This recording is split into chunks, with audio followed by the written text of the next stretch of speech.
On vient d'une situation où, à part le boulevard du 30 juin et le boulevard Lumumba, c'était finalement et l'avenue Gouma qui monte sur le haut de la ville, c'était finalement les seules artères qui étaient praticables.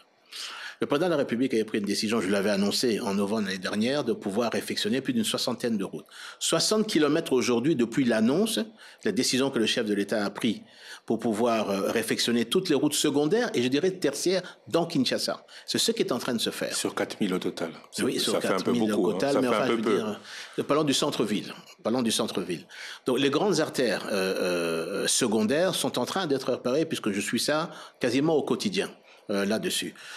On espérait, mais avec les pluies aussi que nous avons eues violentes, qu'à partir du mois de juin, certaines artères allaient être complètement terminées. Il y a eu un retard dû là-dessus. Mais en tout cas, avant la fin de l'année, en tout cas, les constructeurs nous garantissent que ces travaux vont faire et on va voir une grande différence.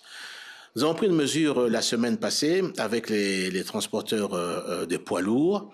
Très contesté. Oui, mais bon, on a trouvé une solution là-dessus.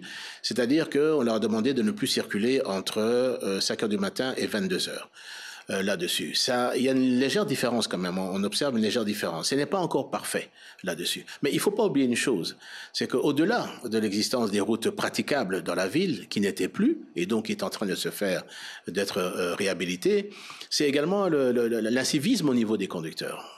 On voit vraiment des choses incroyables, on coupe les routes de travers parce qu'on veut passer de l'autre côté.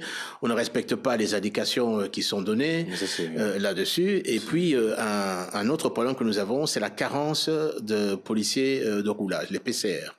Alors, je peux vous annoncer que le ministère de l'Intérieur, qui dépend des PCR, ça ne dépend pas du ministère des Transports, sont en train de former 1000 policiers dans l'immédiat. À toute vitesse. En tout cas, des policiers qui auront leur permis de conduire quand même. J'espère aussi. Oui. Enfin, leur rôle, c'est de pouvoir régler la circulation.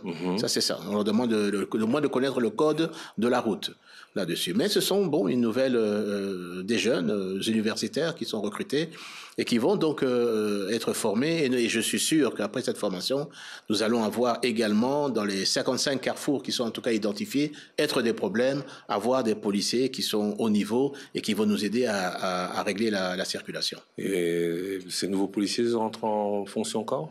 Écoutez, ça c'est au niveau de l'instruction, au niveau du ministère de l'Intérieur, mais nous promet en tout cas dans les mois à venir assez rapidement d'avoir ces 1000 policiers qui pourraient être déployés. Et nous attendons ça impatiemment, ça va beaucoup aider parce que le succès d'une réussite de la diminution, je veux dire, des embouteillages passe bien sûr par le civisme des conducteurs, mais également par la présence de policiers qui sont rodés au niveau de la circulation. Donc on va faire plus de routes, 60 c'est un peu peu. C'est déjà fait.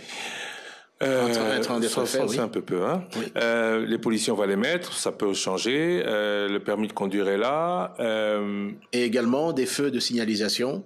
Ah oui? Oui, des feux de signalisation vont également dans les mois à venir, je pense. Il faut quand même compter 3 mois à venir parce qu'il faut les construire, les commander et les construire, dont vont être déployés dans toute la ville aussi. Et là, je parle également de civisme parce que s'il y a un feu qui est rouge et que vous le brûlez, eh bien alors on n'aura pas réglé le problème. C'est pour ça qu'il va falloir vraiment devenir de plus en plus sévère et on espère que ces nouveaux PCR vont être déployés très rapidement.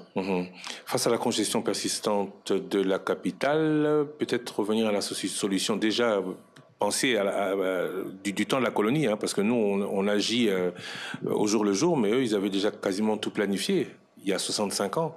Le fleuve, est-ce qu'on revient un peu au fluvial? Est-ce que c'est aussi une solution envisagée par votre ministère? Le fluvial, en tout cas, est une voie qui est... Si j'ai dit qu'on a commencé par aujourd'hui, au niveau de... c'est visible d'ailleurs au niveau du chantier naval, tant de la RVF que de l'ONATRA, vous allez voir, il y a 4 bateaux en construction. C'est avec les moyens de bord et justement de la RLT. Mais si nous avons les moyens supplémentaires, ces bateaux coûtent entre 280 et 300 000 $. Chacun de ces bateaux, ils pourront transporter entre 250 et 280 passagers avec des sanitaires, avec des cales pour plus ou moins 100 tonnes de fret. Mais ça veut donc dire que nous avons engagé plus ou moins 1 million 200 000 $ de la RLT. Rien que l'État. Mais non, ça c'est la RLT. Oui. D'accord. La redevance logistique terrestre.